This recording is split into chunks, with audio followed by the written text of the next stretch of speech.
Hi darlings, ఎలా ఉన్నారు అందరూ? ఈరోజు డిమార్ట్కి వెళ్ళాను అనమాట. గ్రీన్ టీ అయిపోయింది, కొనుక్కుందామని.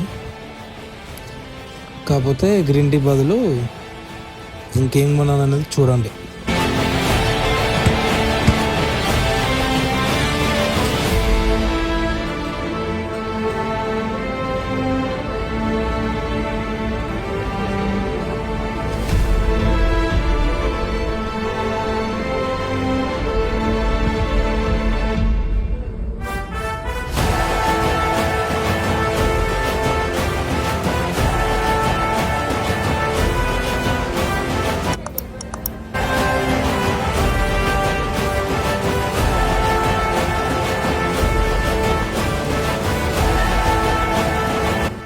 చూసారుగా డార్లింగ్, గ్రీన్ టీ అని చెప్పేసి ఇంట్లో కావాల్సిన సరుకులన్నీ కొనేసాను.